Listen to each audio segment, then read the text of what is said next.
गौतम बुद्ध के जीवन से प्रेरित एक काल्पनिक कहानी, तनाव और समाधान का मार्ग। दोस्तों, महात्मा गौतम बुद्ध की शिक्षाएं जीवन की समस्याओं को सरल और व्यावहारिक ढंग से हल करने में सहायक रही हैं। उनकी कहानियों और उपदेशों में गहरे अर्थ छिपे होते हैं। यह कहानी ऐसे व्यक्ति की है जो अपने जीवन में अत्यधिक तनावग्रस्त था और गौतम बुद्ध से मार्गदर्शन प्राप्त कर अपने जीवन को बदला। एक समय की बात है, श्रावस्ती के पास एक गांव में एक व्यापारी आनंद रहता था। आनंद का जीवन बाहर से देखने पर संपन्न और सुखमय प्रतीत होता था, परंतु भीतर से वह अत्यधिक तनावग्रस्त था। उसके पास धन दौलत थी, परिवार था, परंतु मन में शांति नहीं थी। आनंद हर समय चिंताओं से घिरा रहता, कभी व्यापार की समस्याओं को लेकर तो कभी परिवार के झगड़ों को लेकर। दिन रात उसकी नींद हराम थी। भोजन करते समय भी वह अपने व्यापार की योजनाएं बनाता और परिवार से बातचीत के दौरान भी उसे व्यापार की चिंता सताती रहती।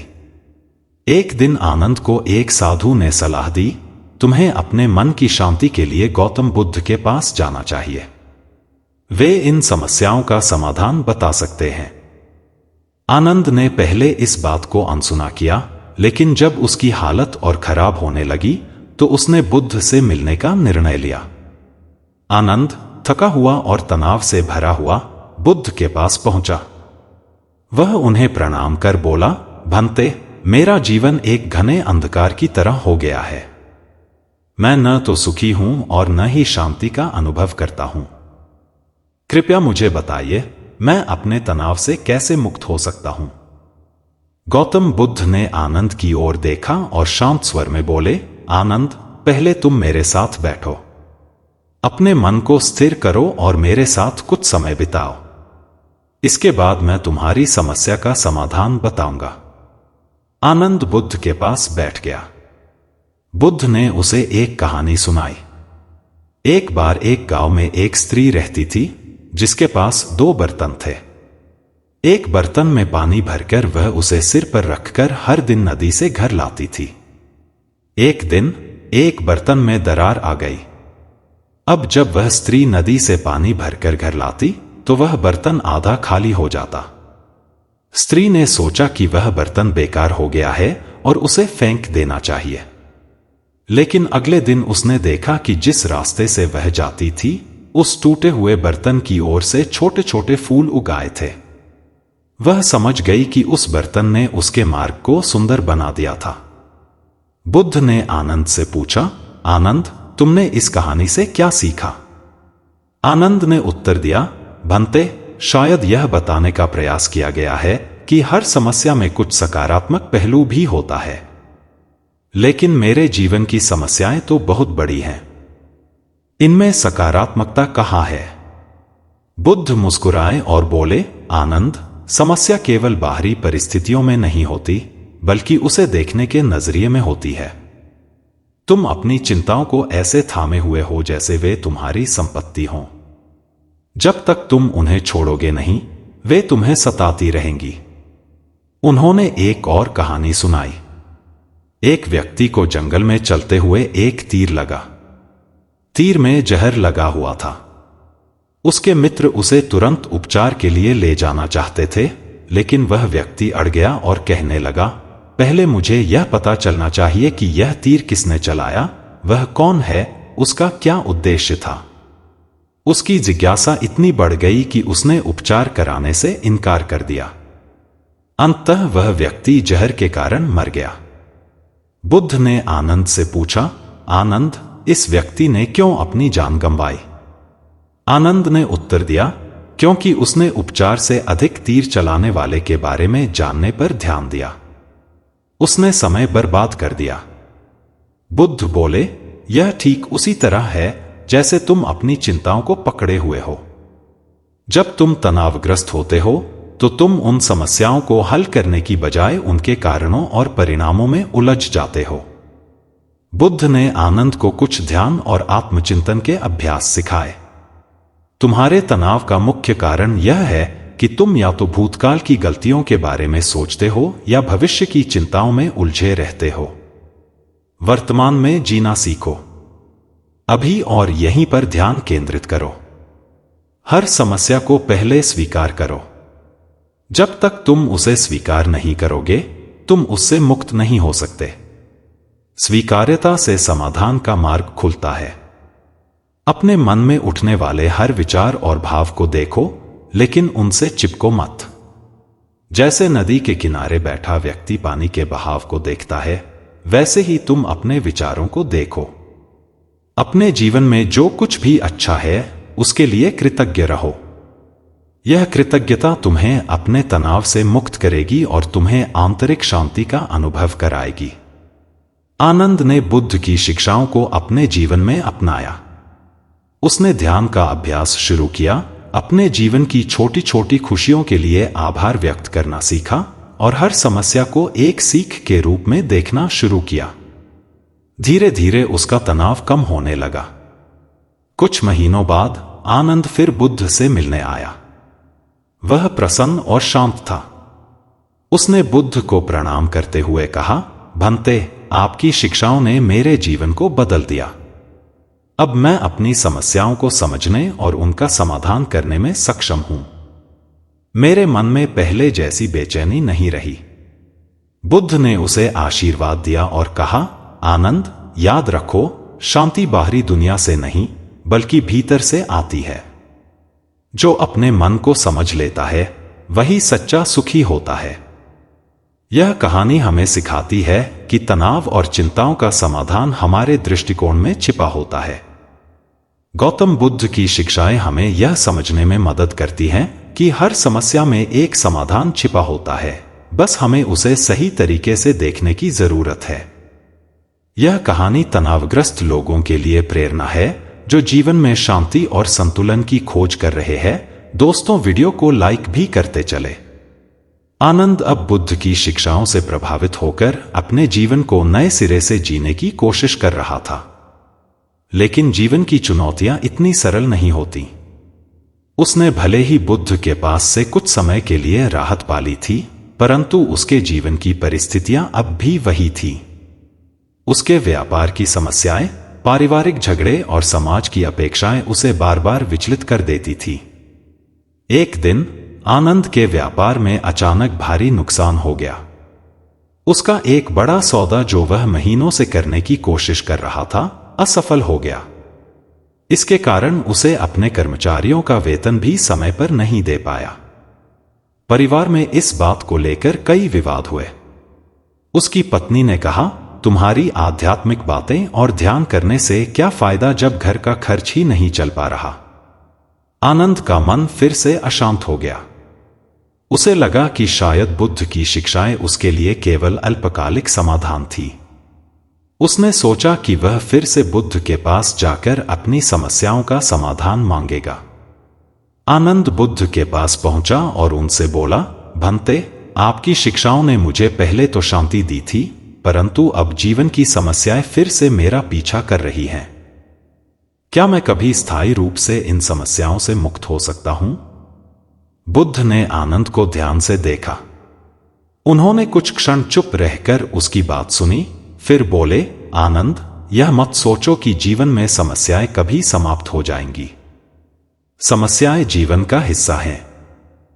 असली कला यह है कि हम उन्हें किस तरह से देखते हैं और उनसे कैसे सीखते हैं। बुद्ध ने आनंद को एक और कहानी सुनाई। एक बार एक युवा भिक्षु नदी पार करने की कोशिश कर रहा था। नदी की धारा बहुत तेज थी और भिक्षु को डर लग रहा था कि वह डूब जाएगा। तभी एक वृद्ध भिक्षु वहां आया और बोला, डरो मत। अगर तुम नदी की धारा के साथ बहोगे और संघर्ष करना बंद करोगे तो तुम इसे पार कर लोगे। लेकिन अगर तुम इसके विरुद्ध जाने की कोशिश करोगे तो डूब जाओगे। युवा भिक्षु ने उसकी बात मानी और धीरे धीरे नदी पार कर ली। बुद्ध ने आनंद से पूछा, इस कहानी का संदेश क्या है? आनंद ने उत्तर दिया, भंते, शायद यह सिखाने का प्रयास किया गया है कि जीवन की समस्याओं का विरोध करने की बजाय हमें उन्हें स्वीकार करके उनके साथ संतुलन बनाना चाहिए। बुद्ध ने फिर समझाया, आनंद, समस्या केवल बाहरी नहीं होती। तुम्हारे मन का भ्रम तुम्हें बार बार परेशान करता है। तुम्हें यह समझने की जरूरत है कि जीवन में शांति बाहर की परिस्थितियों से नहीं आती, बल्कि भीतर से उपजती है। अगर तुम्हारा मन स्थिर और शांत है तो बाहरी समस्याएं तुम्हें प्रभावित नहीं कर सकती। बुद्ध ने कहा, आनंद, हर समस्या का समाधान समय के साथ मिलता है। जैसे एक बीज को पेड़ बनने में समय लगता है, वैसे ही जीवन की कठिनाइयां भी धीरे धीरे सुलझती हैं। धैर्य रखो और प्रतीक्षा करो। बुद्ध ने आनंद को सलाह दी, अगर तुम्हारा मन अशांत हो तो दूसरों की सेवा करो। जब तुम दूसरों की मदद करते हो तो तुम्हारी समस्याएं छोटी लगने लगती हैं। सेवा आत्मा को शांत करती है। बुद्ध ने आनंद से कहा, हर दिन कुछ समय मौन में बिताओ। अपने मन को शांत करने के लिए ध्यान करो। यह तुम्हें अपने भीतर की ऊर्जा और समाधान के स्रोत से जोड़ देगा। आनंद ने बुद्ध की इन नई शिक्षाओं को अपने जीवन में लागू करने का निश्चय किया। उसने हर सुबह ध्यान करना शुरू किया और अपने दिन की शुरुआत आभार व्यक्त करने से की। अब जब भी उसे कोई समस्या होती, वह तुरंत प्रतिक्रिया देने की बजाय शांत रहता और उसका विश्लेषण करता। उसने अपने परिवार और व्यापार में दूसरों की मदद करने पर अधिक ध्यान दिया। धीरे धीरे उसका जीवन फिर से पटरी पर आने लगा। आनंद का जीवन बदलते देख गांव के अन्य लोग भी उससे प्रेरित होने लगे। वे उससे पूछने लगे कि वह अपनी समस्याओं का सामना कैसे करता है। आनंद ने उन्हें बुद्ध की शिक्षाओं के बारे में बताया और उन्हें भी ध्यान और आत्मचिंतन का अभ्यास करने की सलाह दी। गांव में अब एक नई ऊर्जा थी। लोग पहले की तुलना में अधिक शांत, संयमित और सकारात्मक हो गए थे। आनंद अब केवल अपने लिए ही नहीं, बल्कि दूसरों के लिए भी एक प्रेरणा बन चुका था। गौतम बुद्ध ने आनंद को यह सिखाया कि तनाव और समस्याएं जीवन का अभिन्न हिस्सा हैं। इन्हें मिटाया नहीं जा सकता, लेकिन इन्हें स्वीकार करके और सही दृष्टिकोण अपनाकर इनसे मुक्त हुआ जा सकता है। आनंद की कहानी हमें यह सिखाती है कि जीवन की हर कठिनाई हमें मजबूत बनने का एक अवसर देती है। जैसे जैसे हम अपने भीतर शांति और संतुलन पाते हैं, वैसे वैसे हमारा बाहरी जीवन भी बदलने लगता है। जीवन में समस्याएं आएंगी और जाएंगी, लेकिन उनका सामना कैसे करना है, यह हमारे हाथ में है। गौतम बुद्ध की शिक्षाएं हमें सिखाती हैं कि सच्ची शांति बाहर नहीं, हमारे भीतर है। इसे खोजने के लिए हमें ध्यान, सेवा और कृतज्ञता के मार्ग पर चलना चाहिए। इस तरह आनंद ने अपने जीवन में स्थायी शांति और संतुलन पाया और दूसरों के लिए भी एक उदाहरण बन गया। गौतम बुद्ध से दूसरी बार मिलने के बाद आनंद का जीवन धीरे धीरे बदलने लगा। उसने ध्यान, कृतज्ञता और वर्तमान में जीने के सिद्धांतों को अपनाया। लेकिन यह बदलाव केवल शुरुआत थी। बुद्ध की शिक्षाएं गहरी थीं और आनंद को समझना था कि इनका वास्तविक अर्थ क्या है। गांव में आनंद का जीवन दूसरों के लिए प्रेरणा बन चुका था, लेकिन अभी भी उसके भीतर एक सवाल बना हुआ था, क्या यह शांति स्थायी है? क्या किसी भी परिस्थिति में मन को पूर्णतः शांत रखा जा सकता है? आनंद ने बुद्ध के पास फिर जाने का निर्णय लिया। इस बार उसकी समस्या व्यक्तिगत नहीं थी, बल्कि वह जीवन के गहरे अर्थ को समझना चाहता था। उसने सोचा कि अगर उसे जीवन का अर्थ समझ आ जाए तो शायद वह कभी भी तनाव का शिकार नहीं होगा। आनंद बुद्ध के पास पहुंचा और बोला, भंते, आपने मुझे समस्याओं का सामना करने के तरीके सिखाए, लेकिन मैं जानना चाहता हूं कि जीवन का असली उद्देश्य क्या है। क्या यह केवल समस्याएं सुलझाने और सुख दुख के बीच संतुलन बनाने के लिए है, या इससे परे भी कुछ है? बुद्ध मुस्कुराए और बोले, आनंद, यह बहुत अच्छा है कि तुमने यह प्रश्न पूछा। जीवन केवल समस्याएं सुलझाने तक सीमित नहीं है। जीवन का वास्तविक उद्देश्य आत्मज्ञान प्राप्त करना है। जब तुम स्वयं को, अपने मन और अपने अस्तित्व को समझ लेते हो, तब तुम जीवन की हर परिस्थिति में शांति पा सकते हो। आनंद ने पूछा, भंते, यह आत्मज्ञान कैसे प्राप्त किया जा सकता है? बुद्ध ने उसे एक और कहानी सुनाई। एक समय की बात है, 4 भिक्षु आत्मज्ञान प्राप्त करने के लिए एक गुरुकुल में शिक्षा ले रहे थे। उनके गुरु ने उन्हें आदेश दिया कि वे मौन व्रत धारण करें और 1 सप्ताह तक ध्यान करें। पहली रात को एक भिक्षु बोला, मुझे लगता है कि दिया बुझने वाला है। दूसरे भिक्षु ने कहा, तुमने बोलकर मौन व्रत तोड़ दिया। तीसरे भिक्षु ने कहा, तुम दोनों ने बात की। चौथा भिक्षु चुप था और उसने सोचा, मैंने मौन व्रत नहीं तोड़ा, मैं सबसे बेहतर हूं। गुरु ने अंत में कहा, तुम चारों ने मौन व्रत तोड़ दिया क्योंकि तुम्हारे मन में मौन का अभिमान था। आत्मज्ञान तब होता है जब तुम्हारा मन पूरी तरह से शांत और निर्लिप्त हो। आनंद को समझ में आया कि आत्मज्ञान का मार्ग मन को पूरी तरह से शांत करना है। उसने बुद्ध से पूछा, भंते, मैं अपने मन को शांत करने के लिए क्या कर सकता हूं? बुद्ध ने कहा, आनंद, आत्मज्ञान के लिए केवल ध्यान ही नहीं बल्कि सेवा, करुणा और संतुलन का मार्ग भी अपनाना होता है। चलो, मैं तुम्हें सेवा का महत्व समझाता हूं। बुद्ध ने आनंद को एक छोटे गांव भेजा जहां लोग अत्यधिक गरीबी और बीमारी से जूझ रहे थे। उन्होंने आनंद से कहा, तुम यहां कुछ समय बिताओ और इन लोगों की मदद करो।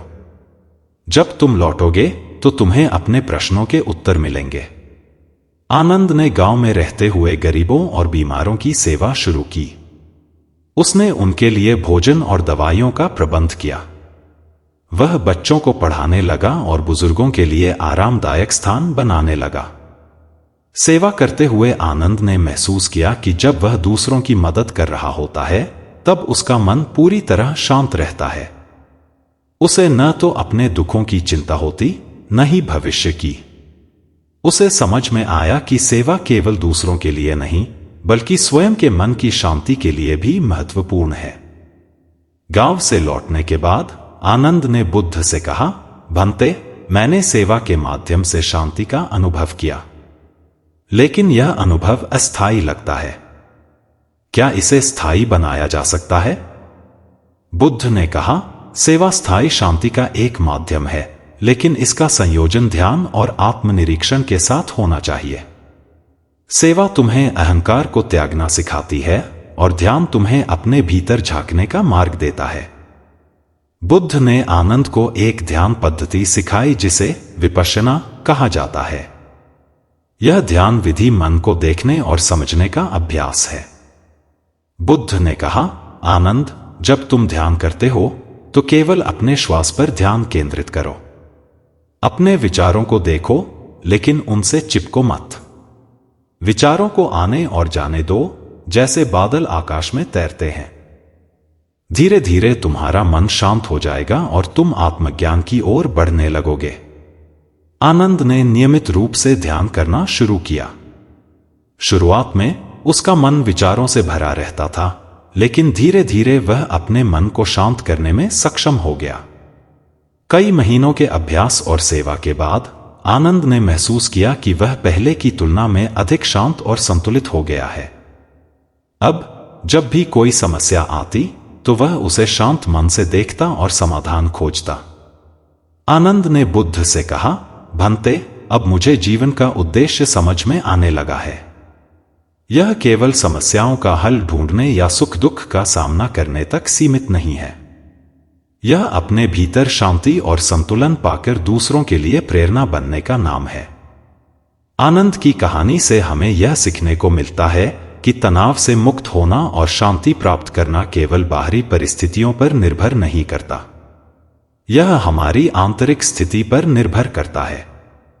गौतम बुद्ध की शिक्षाएं हमें यह समझने में मदद करती हैं कि सेवा, ध्यान और आत्मनिरीक्षण के माध्यम से हम अपने जीवन को सार्थक बना सकते हैं।